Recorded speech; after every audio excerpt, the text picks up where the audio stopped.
I'm delighted it's him because we've known each other for a very long time. Nothing to do with politics, going back to the television era. It is, of course, the Conservative Member of Parliament for Ashford and the former First Secretary of State, Damian Green.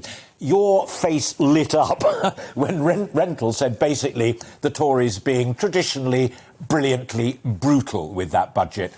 Have your cake today, but by the time of the election, here are some tax cuts to eat. Well, that's the ideal thing. That's the Chancellor's strategy.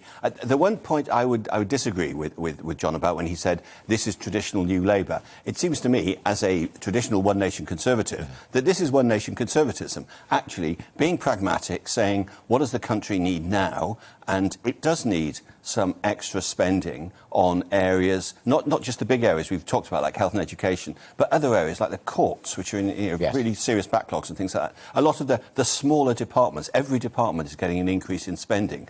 And after you've had effectively 10 years of austerity, that's not a bad thing to do. Financed responsibly with extra taxation, but still with the underlying aim that, you know, as we come out of this crisis, as we get growth, and that's obviously the key thing we need, then there'll be room for tax cuts, which as Conservatives we want to do. It's interesting because what I'll be saying at 2 o'clock in kind of my take is that in a way it buries Thatcherism.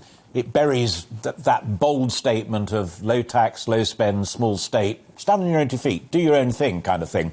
And what I take from what you've just said is that no, elements of that are still absolutely true, but you've got to show the flexibility when you're coming off the back of something like COVID. Well, there's a reason why the Conservative Party, the party I belonged to all my adult life, is the most successful political operation over the centuries, not just over the years. You know, it had quite a good 19th century, it had a very good 20th century, it's not having a bad 21st century. There's no other political organisation in the world that has that kind of, I mean, John talked about ruthlessness. I mean, it seems to me common sense, actually, pragmatism. You know, you approach it with a broad set of principles about being patriotic, about wanting people, you know, if they can, to stand on their own 2 feet, allow them to get on, don't let the station in that sense, does it mean that the Chief Secretary, who also attends Cabinet, sitting alongside Rishi there, that he's wrong to say this is a shift in philosophy? Well, it is a shift from, if you like, saying that Thatcherism, as you put it, is the only thing about conservatism. And there are people who argue that. You know, you hear people say, if the Conservative Party is not about a small state and cutting taxes, then it is nothing. That, I think, is anti-historical nonsense. The Conservative Party is more than that. That is a very, very important element in the mix, but it's not all of it. And I'm fascinated if it's now the generation division that, you know, Michael Portillo represents, if you like, old-style Thatcherism, and Simon Clarke represents new-style conservatism, because I'm delighted to have become young again. Because it's the kind of conservatism I have always espoused. Yeah. And obviously, in the post-Brexit world, a lot of it's different. But if what you're saying is the Conservative Party is basically pragmatic, at times it needs to increase taxes and increase spending, but against a background where, as it were, left to its own devices, it will always cut taxes and have a more individualist society. I don't know if... Were you at the 22 committee the night of the budget? I wasn't, but I've obviously talked to a lot of people. But you know exactly what was said, and it struck me that within a few hours of delivering the speech, in which he said we have to choose either between the big spending state or, you know, low tax, and those are the options, which I mentioned in the introduction. Such were the pressures already upon him that he felt he had to reassure the backbenchers of his own party that, look, in future, and that was the crucial little bit of it, in future, every pound that we can save must go towards tax cuts. Do you think that he carried it off in the sense, as I said earlier on, the cake and eat it bit, that he is the Thatcherite who will occasionally do what needs to be done in waiting? Well, I'm not sure about in waiting, because this is what he is now. I mean, he has always, you know, said it's essentially a sort of small state Conservative, but he's a realist. He's sitting in the Treasury. He's you know, looking at the economy and indeed at the public services and seeing, you know, what do they need now. You know, one of the great truths the Conservative Party has that occasionally the Labour Party forgets is that there's no point being pure in opposition for decade after decade. If Labour had stuck with Corbynism, it's perfectly clear they'd never have won an election. They were going backwards. And they've half grasped that, they haven't completely grasped it. I take your point about what Rachel Reeves said. But, the Conservative Party recognises what seems to me unutterably unarguable fact that if you're in opposition, you're not achieving anything for the people or the country. So, the first thing to do is say, let's solve the problems. I think in your introduction to John, you said something about, or John said, giving the people what they want. With a faint whiff of, that's a bad thing. We're in a democracy.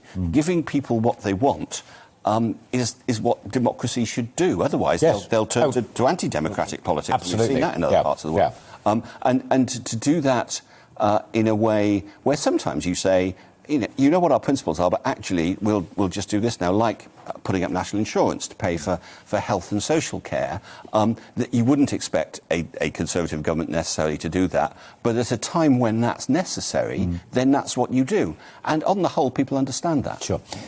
If it isn't a schism, and I listened carefully to what you said, and I think in that sense Rentoul was more sort of cake-and-eat-it guy, but didn't go along with the schism line. If you are a traditional Tory of a certain age who believes in free markets, enterprise, stand your own feet, shrink the shape, and think that the pensioners should be protected, and think that one needs to stick to promises as made in manifestos and what have you, do you think that Sunak, and perhaps the Prime Minister himself as well, need to reassure that traditional core of support? Because there's kind of 25% Blue Rinse Brigade voters that you don't take for granted, but you can take as read, and then you go out and fight the fight for the middle ground. They might need a bit of reassurance given this budget. Yes, but interestingly, that list you just went through, are people actually pushing you different ways? You believe in small state and therefore presumably lower taxes, but you believe pensioners should be protected, so you believe in higher pensions. Well, that's more state spending. And people are quite capable of holding two contradictory views at once, and it's for the politicians to solve it. I absolutely get that. I think the way through the conundrum, if you like, is always with economic growth, that if you can get the economy growing at 2.5% a year as opposed to the 1.5% a year, which the OBR is saying is their current forecast, that's the bit of the budget that you should have people thinking we need to do something about this. That if you get it 2.5% a year, then you can have tax cuts and decent public spending spent, as long as you spend it efficiently in the ways you want to.